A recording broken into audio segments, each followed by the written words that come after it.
हरे आधा घर ले पहली ना नदिया आधे माटी ठाने हो। अरे भौजी हम देबो घर कैले पौनिता बई घर लिपाबो हो।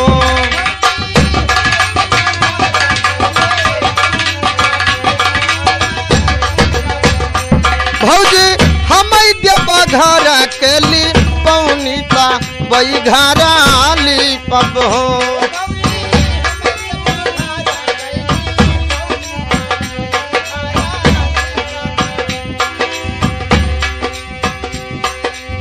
एक नोट फेंकली भौजिया दूसरा नोट फेंकई तीसरा नोट फेंकई हो।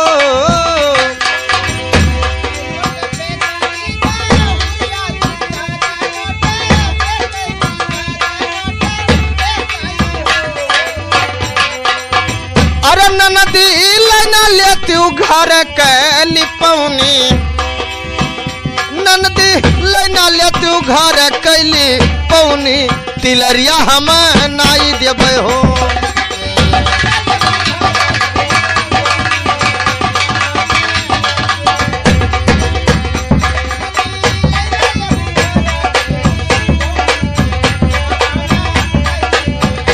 ननदी लेना ले तू घर कैली पौनी तिलरिया हम नाई देबे हो। ननदी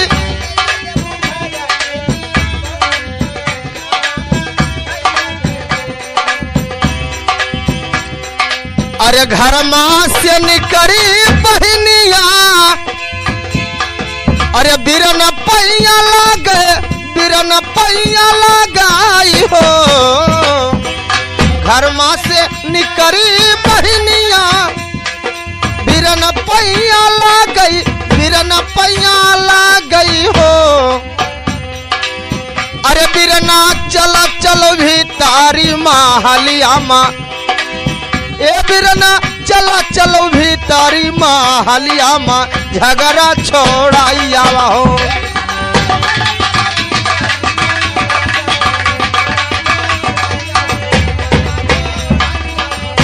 भैया चलो भी तारी महलिया माँ झगड़ा छोड़ाई आवा हो।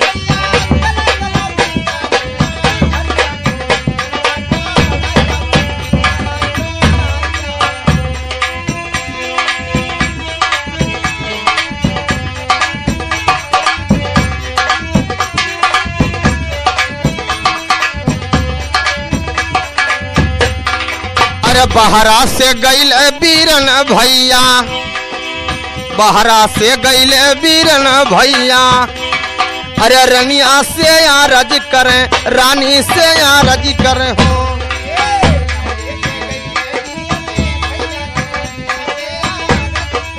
धनिया से यहाँ रज करें हो। अरे धनिया देना दे तू गले कहती लरिया हे धनिया देना दे तू गले के तिलरिया बहिनिया हमरो पाहुन बहिनिया हमारी पाहुन हो।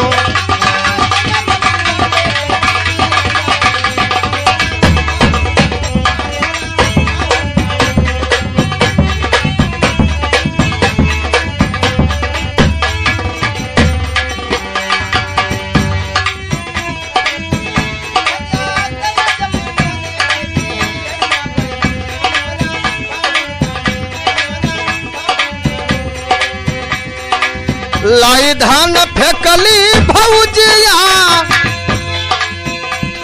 अरे ननदिया खुशी भैली बहिनी खुशी भई हो।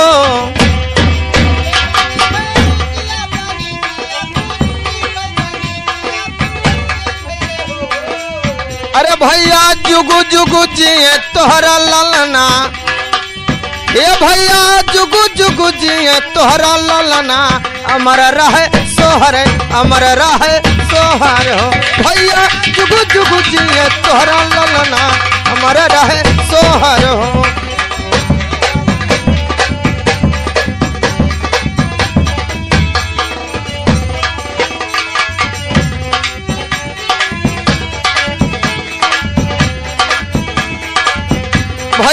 जुगु जुगु जिए तोहरा ललना, अरे भैया जुगु जुगु जिए तोहरा लाल, अमर रहे सोहर अमर रहे सोहर हो।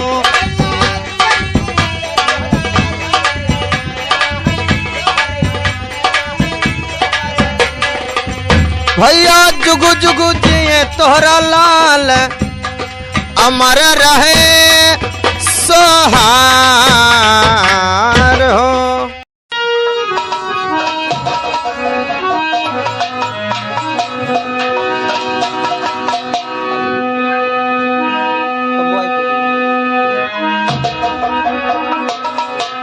अरे कहवा में जन्मे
दिहले बुद्धे भगवान अधिकार अम्बेडकर दिहले हो ज्ञान दिहले बुद्धे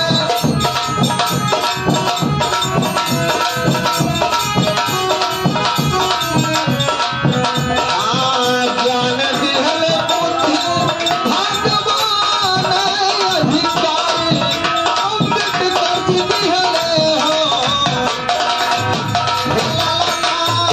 सती संघ संत रामदास तोतीनो भैरव सोहर हो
अब आप लोग के समस्त ये सोहर मंगल पेश होने जा रहा है।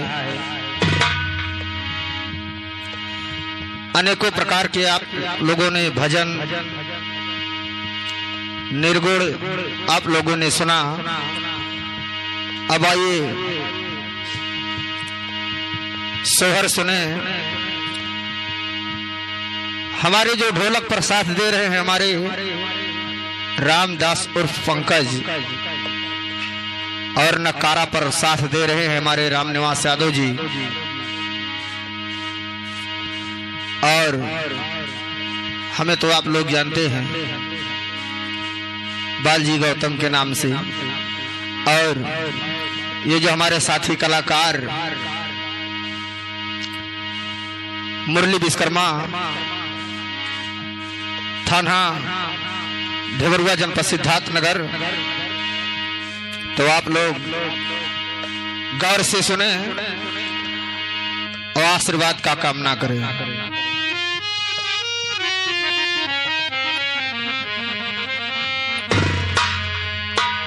एक समय की बात है, महाराज दशरथ जी अपने सिंहासन पर बैठे हैं, सोच रहे हैं। क्या सोच रहे हैं?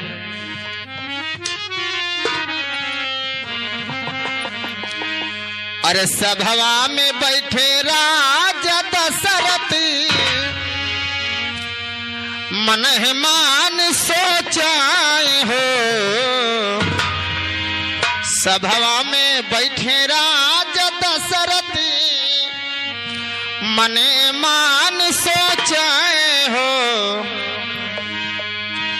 रामा नाही घरी में कहूँ बलकवा, तो कैसे दीन कटिहाए हो।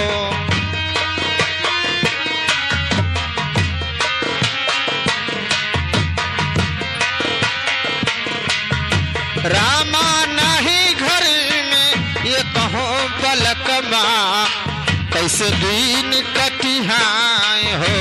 रामा नहीं घर को बलकवा, तो कैसे दिन कटिहाए हो।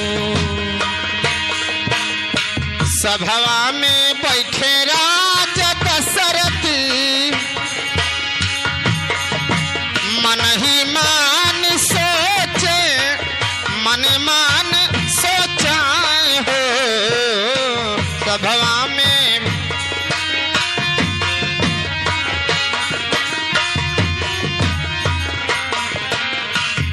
रामा नहीं घर में कहो बलकबा, कैसे दिन कटिहाए हो।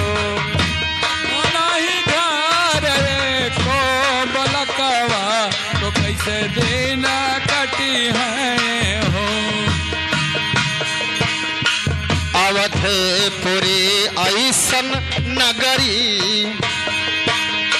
अवधपुरी ऐसन नगरी, ऊंची अटरियान, ऊंची अटरियान हो। अवधपुरी ऐसन नगरी, अरे ऊंची अटरिया, ऊंची अटरियान हो। रामा लागे महल आन्हियार, ओ रामा लागे महल आन्हियार, एक बलक बीन हो। रामा लागे महल आन्हियार, अरे एक ललन बीन हो। रामा लागे महल आनियार, तो एक बालक भी न हो।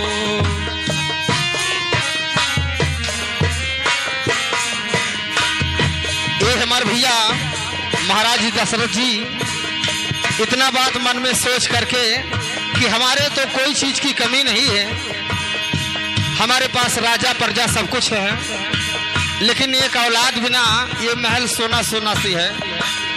सभवा से उठे राजा दशरथ, जंगलवा की ओर गईले, जंगलवा की ओर गईले हो।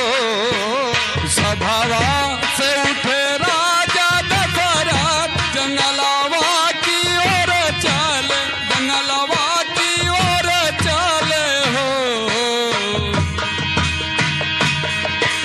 अरे सभवा से उठे राजा दशरथ, जंगलवा की ओर गईले, जंगलवा की ओर गईले हो।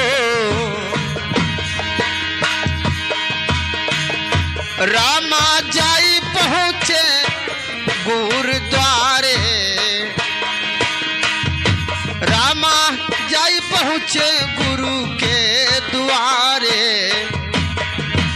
द्वारे ठाढ़े अर्जीकार हो। रामा जाई के पहुँचे गुरुद्वारे, दुआरे ठाड़े अरज कर, दुआरे ठाड़े अरज कर हो। रामा जाई पहुंचे गुरु जी के द्वारे, ठाढ़े अर्जीकार हो।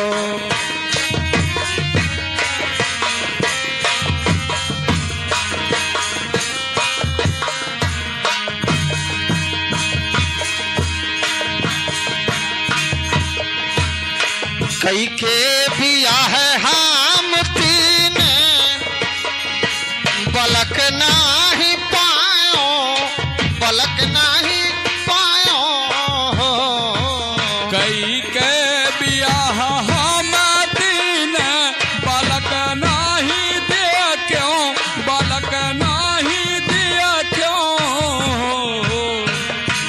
महाराज राजा दशरथ 3 विवाह किए थे, उनके पास 3 स्त्री थी, लेकिन 3 स्त्री होते हुए एक औलाद बिना ये सोने का महल सोना सोना सी है।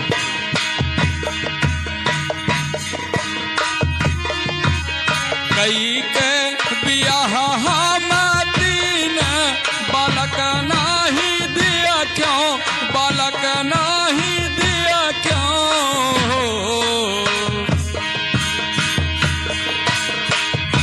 गुरु ऐसान जतन बताव हो, गुरु ऐसान जतन बताव। बधैया घार बाजे, बधैया घार बाजाए हो। गुरु ऐसान जतन बताओ, बधैया घर बाजे। अरे बधैया घर बाजे हो, बधैया घर बाजे हो। गुरु ऐसन जतन बताओ, बधैया घर बाजे हो। गुरु ऐसन जतन बताओ, बधैया घर बाजे हो।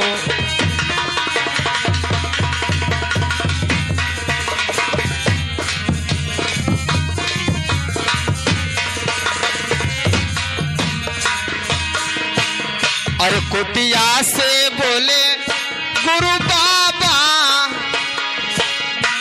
कुटिया से बोले गुरु बाबा, सुनो राजा दशरथ, सुनो राजा दशरथ हो। कुटिया से बोले गुरु बाबा, सुनो राजा दशरथ, सुनो राजा दशरथ हो। राजा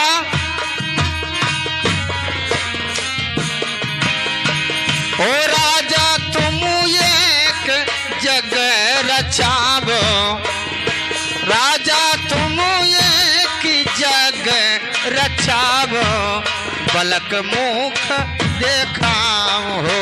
राजा तुम एक जग रचाओ, बालक मुख देखबो, बालक मुख देखबो।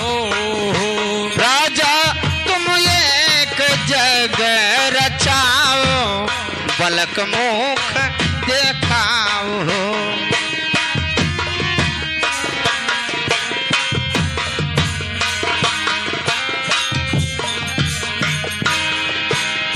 हाथियों घोड़ा संकल्प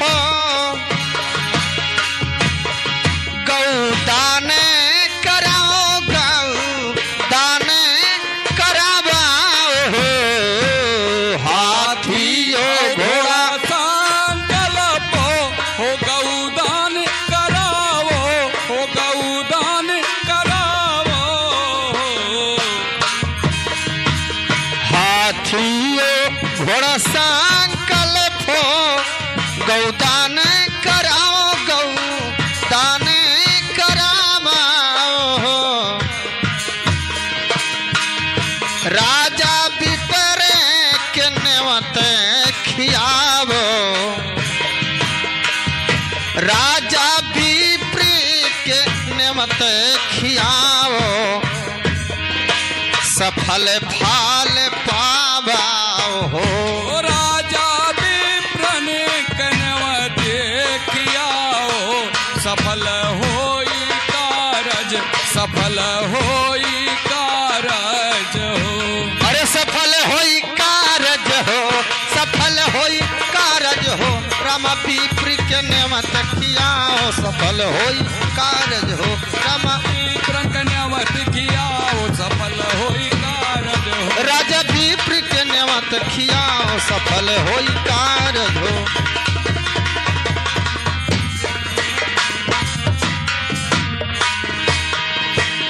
जे यह मंगाल गावे, अरे गाय के सुनावे,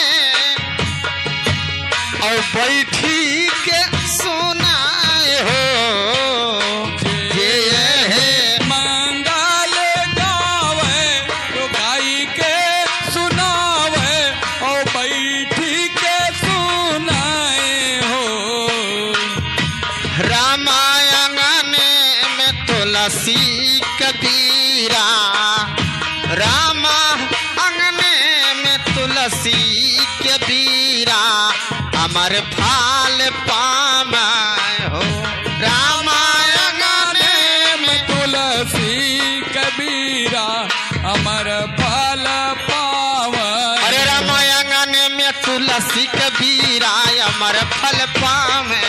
रामायण में तुलसी कबीरा, अमर फल पावे, अमर फल पावे हो, अमर फल पावे हो। अरे रामायण में तुलसी कबीरा, सुनैया फल पावे हो। रामायण में तुलसी कबीरा, अमर फल पावे हो। रामायण में तुलसी कबीरा, सुनैया फल पावे हो। बोले राजा रामचंद्र की जय। आइए मेरे दोस्तों, आवाज फिर से हर मंगल करके आ गए हैं और गौर से सुने। हमें आशा नहीं पूर्ण विश्वास है कि आप लोगों को जरूर पसंद आएगा। गौर से सुने, ये सोहर नहीं है, ये बल्कि चेतावनी शब्द है, लेकिन सोहर के रूप में आप लोग सुने।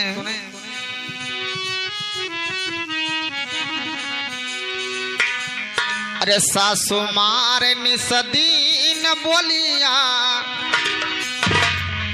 अरे ननदी तान मारा हो। सासु मारे निसदीन बोलिया, अरे ननदी तान मारा हो। हरे राम कमुने करमवा से चूक्यूं, राम कमुने करमवा से चूक्यूं।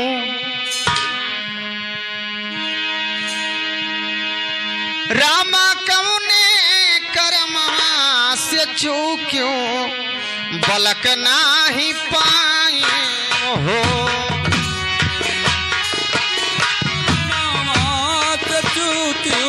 बलक नाही पायू हो।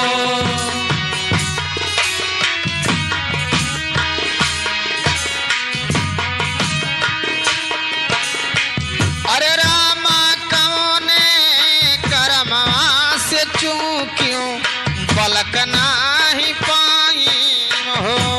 रामा कौने करमवा से चूक्यूं, बलक नाही पायू हो।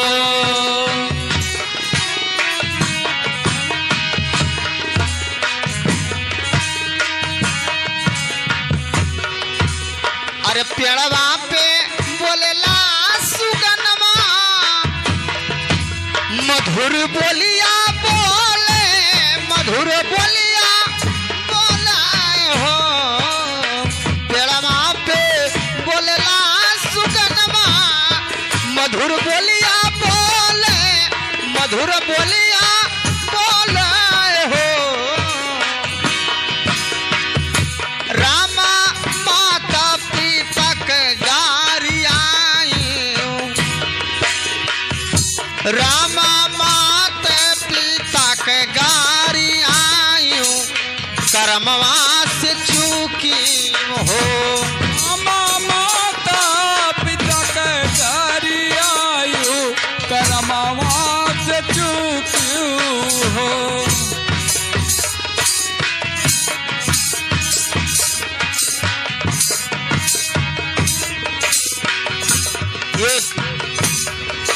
एक पंछी के रूप में भगवान परमात्मा समझा रहे हैं कि दुनिया संसार में माता पिता से बढ़कर के कोई भगवान नहीं है।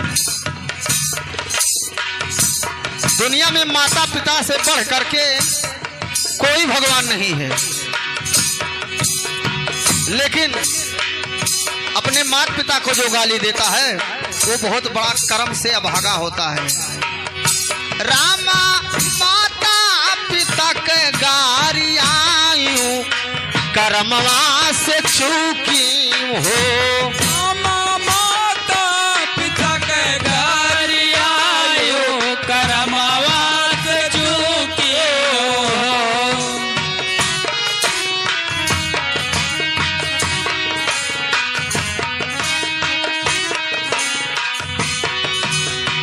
कहियो ना सासू जी के सेवा,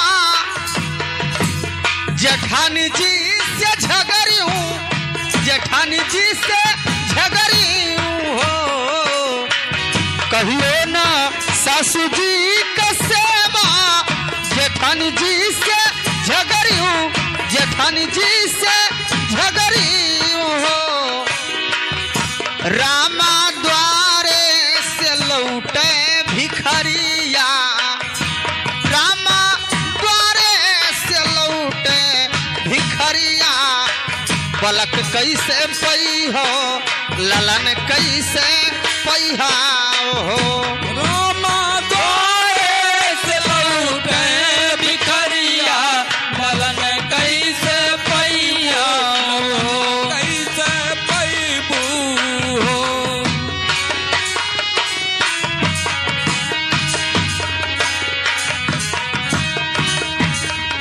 लेकिन वो स्त्री कहती क्या है? कैसे भैया? कि हे भगवान, हे परमात्मा, हमसे बहुत बड़ी चूक हो गई और बहुत बड़ा गलती हमने किया है, लेकिन इस गलती को आप क्षमा कर दो। अरे सुगना तू बोलिया सुनायो, हम समझायो, हम समझाया हो। सुगना तू बोलिया सुनायो, हमें समझायो, हमें समझाया हो। रामा अब यस यतन बतावो, रामा अब यस यतन बतावो, बलक मुख देखबाए हो। माया माया सजतन बतायो, बलक सुख देखाई, बलक सुख पाई हो।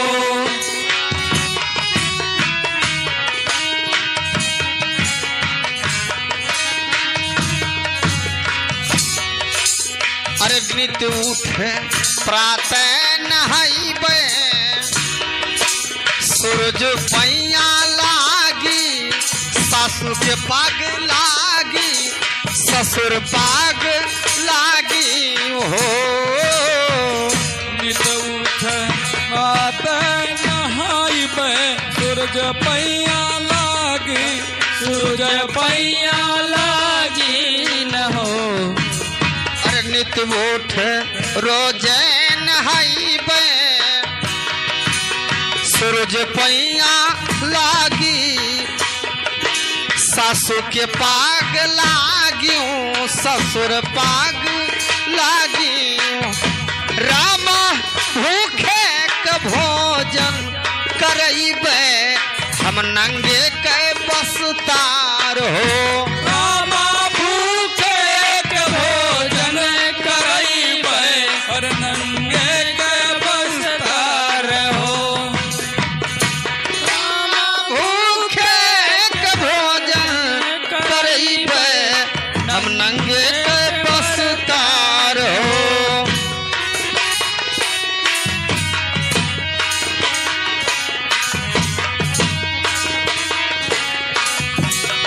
इतना सब करने के बाद भगवान परमात्मा का ध्यान हुआ और उस स्त्री का मांग पूरा हुआ।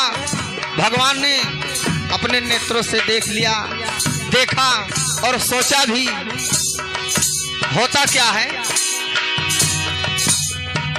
एक माह बीतले दूसरे बीतल। इतना सब करने के बाद एक माह बीतले दूसरे बीतल, अरे तीन बीतल हो, चार बीत गई